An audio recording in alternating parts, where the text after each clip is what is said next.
Oui, bonjour à tout le monde. J'ai quelque chose qui me dérange, ça fait à peu près 2 semaines. Et j'avais dit que le jour d'anniversaire de notre église, je vais le dire, j'arrivais pas même à dormir.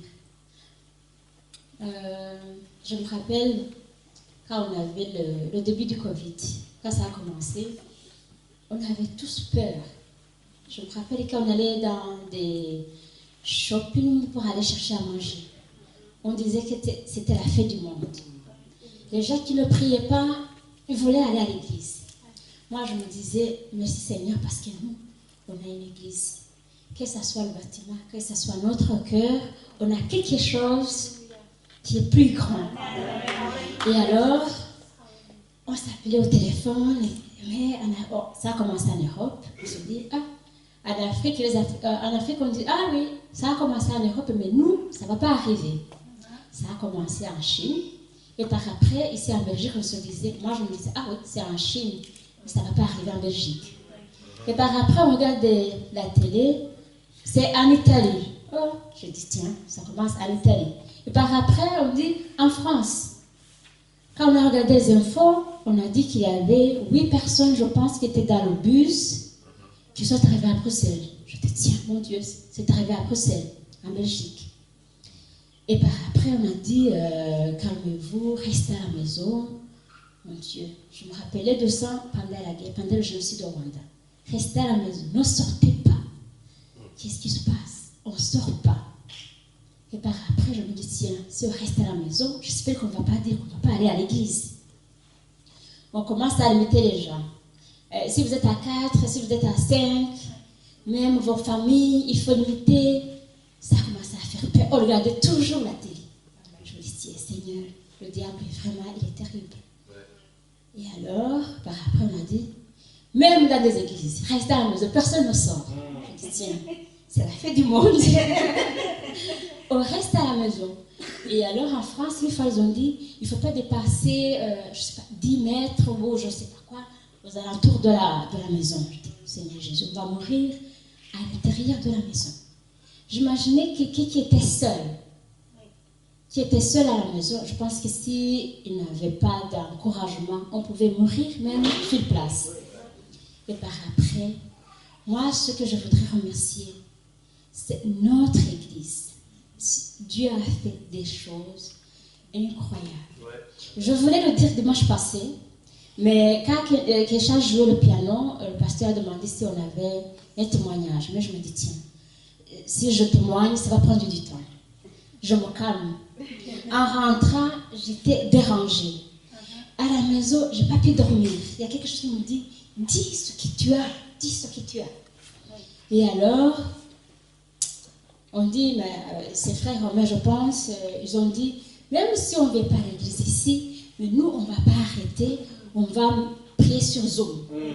Je ne suis pas fan des réseaux sociaux, mais c'est là où j'ai commencé à utiliser Zoom. À la maison, je prenais les enfants, on se mettait devant l'ordinateur. C'est là où j'ai vu les visages déjà de notre église. J'ai dit, Seigneur, merci Seigneur. Même s'il y a quoi, même si on dit, vous restez à la maison, on barre les routes, on fait quoi, mais on arrive à prier.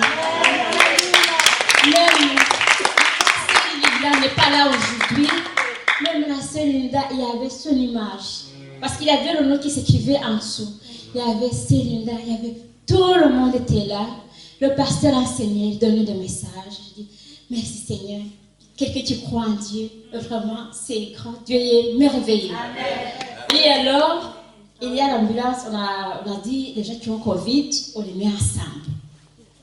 J'espère que ça ne va pas arriver dans notre famille, dans notre église. Et il y a la sœur Nicole qui a envoyé un message, elle dit que la sœur Gabi, de notre église, est malade. Elle est allée à l'hôpital avec une ambulance. Comme j'habite pas loin, j'ai entendu cette ambulance-là. Je dis, Seigneur Jésus, Gabi, elle va mourir. On a commencé à prier avec les enfants, on a prié. La sœur Nicole envoie encore un message et dit, merci Seigneur, la sœur Gabi est retournée à la maison.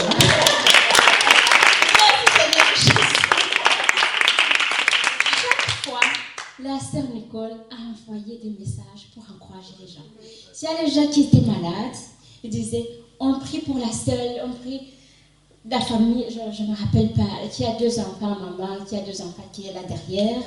Sabrina, elle a dit que Sabrina, je pense, c'est son mari ou bien les enfants étaient malades, il faut prier. On a prié, Dieu a fait beaucoup de choses. Et je me disais, quand on va retourner à l'église, mais moi je ne croyais pas, quand avec le Covid, je me disais, est-ce qu'on va encore retourner à l'église? On va s'asseoir, le pasteur va prier. J'ai dit, c'est pas possible. Et par après, on a reçu beaucoup de messages. Le pasteur, chaque fois sur Zoom, il a enseigné. Je me rappelle qu'on avait dit qu'on doit faire une prière à la maison. Donc, ce qu'on nous prêche souvent, ce n'est pas le bâtiment ici, mais c'était à nous, dans notre cœur. Alors, j'appelais les gens que je connais, j'encourage, Dieu est là, Dieu est là. Et voilà, en 2020, je crois que ma soeur était malade, en Afrique.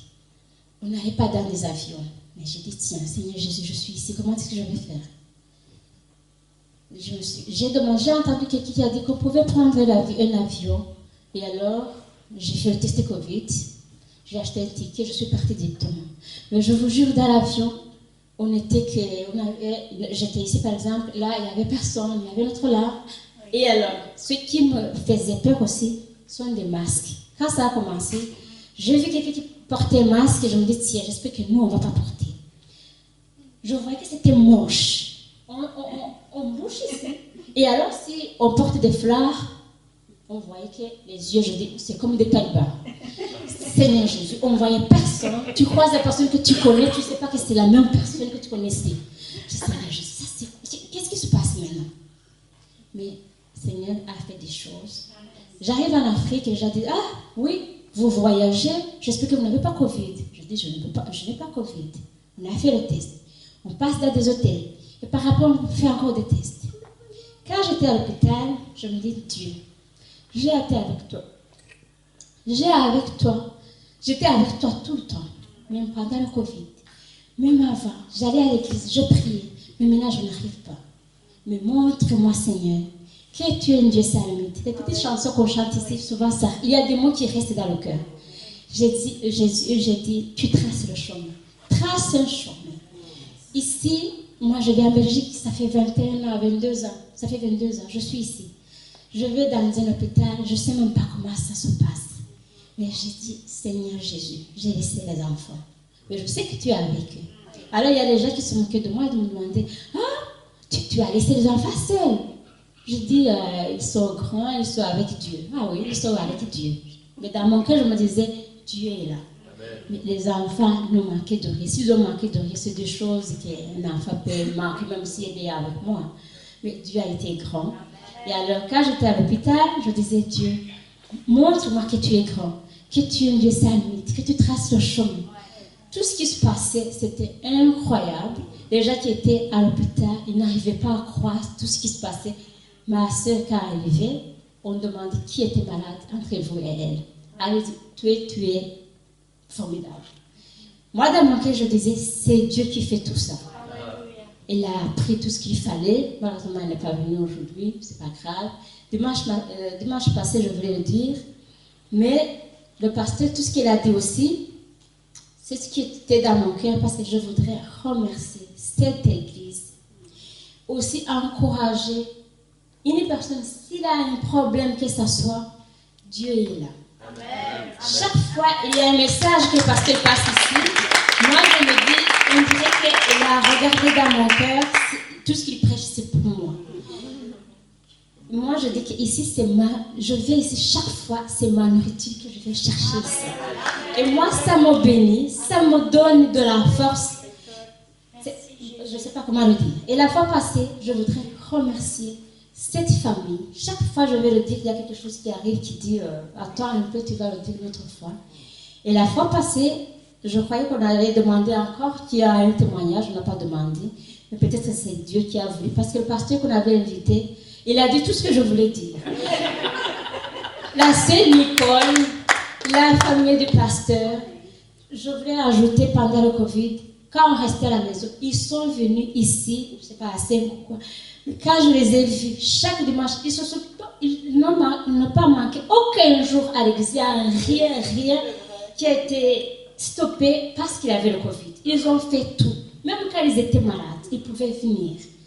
Pasteur, vous ne savez pas ce qui se passe dans nous. Même si peut-être vous dites, ça ne va pas, mais chez nous, il y a quelque chose qui se passe. Que Dieu vous bénisse. Sœur Nicole, que Dieu vous bénisse. Toute la famille. Vous êtes une bénédiction aussi pour nous.